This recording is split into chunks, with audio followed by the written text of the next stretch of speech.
Hello YouTube. Today, I'm going to discuss a company that has been the subject of controversy for well over 10 years. God willing, I'm going to shed some light on one of the largest and greatest animation companies who have ever been born in the good old US of A. Take a look. Warning. The views expressed in this video are not for the light of heart, or for those of you who just can't take the truth.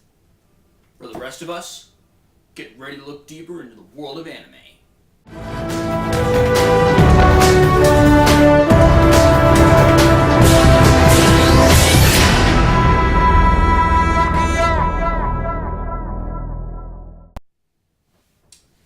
Alright, though the majority of this video is going to be revolving around the Yu-Gi-Oh! Dub, I'd first like to discuss the first anime that they dubbed, Pokemon. Now, it wasn't really a super duper accurate translation, I think we can all admit that. But I think it was pretty close, and just, it was good, because when they tried to do it accurately, as accurate as they could, parents got complainy. But in my opinion, you don't have to agree with me, just this is my opinion, the parents shouldn't have complained, because that's what started this whole thing. Parents always have to complain about to show networks how they're poisoning our precious little children. If you don't want your children to watch the shows, then just say they can't watch them. Don't complain to the networks or the people who make the show that it's too violent, because that's just stupid. I mean, it's like that Simpsons episode where Marge just slammed the writers of Itchy and Scratchy just because their cartooning was violent. Now, granted, that Itchy and Scratchy is a heck of a lot more violent than Yu-Gi-Oh! Could ever hope to be. And Maggie did attempt to kill Homer twice. Once with a mallet, once with a pencil, but that's beside the point. The whole reason, and it isn't just parents. Have you not noticed that 4Kids had one distributor? It's always the distributors that have to edit it that tell the companies they have to edit their programming for television. Warner Brothers, Kids WB, Cartoon Network, both owned by Warner Brothers. Now, Cartoon Network was a little more tolerant. In fact, when the Pokemon dub was shown, whereas they showed rice balls, whereas they turned rice balls into, they once turned this huge rice ball into a gigantic sub sandwich. Yet when I saw it on Cartoon Network, it was a rice ball.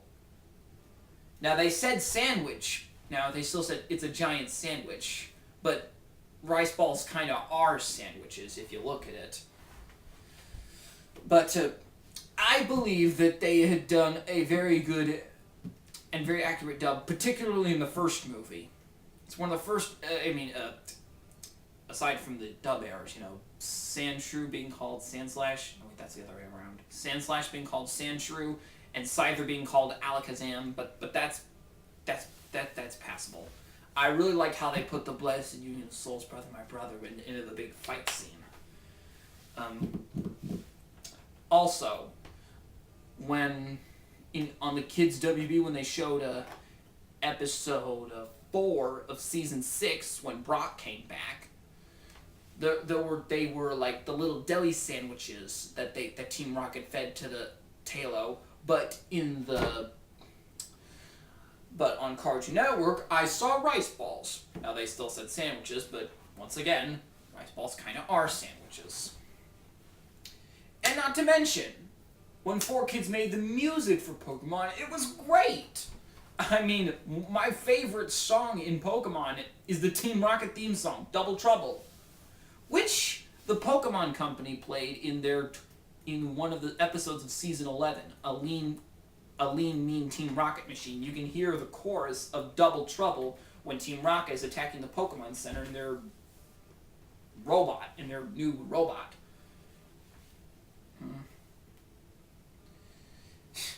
And for the really funny ones, Eric Stewart did a great job in Brock's song.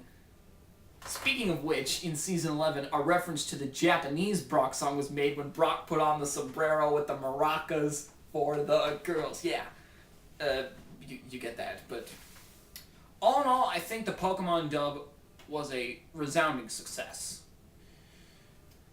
They may have lost the title in 2005, but when Pokemon USA bought the title, but I think that 4Kids did a very good job. And that's all I wanted to get out of the way. Now, we're going to be talking about Yu-Gi-Oh! Their biggest thing yet would undoubtedly be Yu-Gi-Oh! It's one of the monsters. It's one of the only thing that makes the money, because everything else that they made, aside from Ninja Turtles, everything else that they made virtually paled in comparison to the gross revenue of Yu-Gi-Oh! But even that wasn't enough. You'll see what I mean in a minute.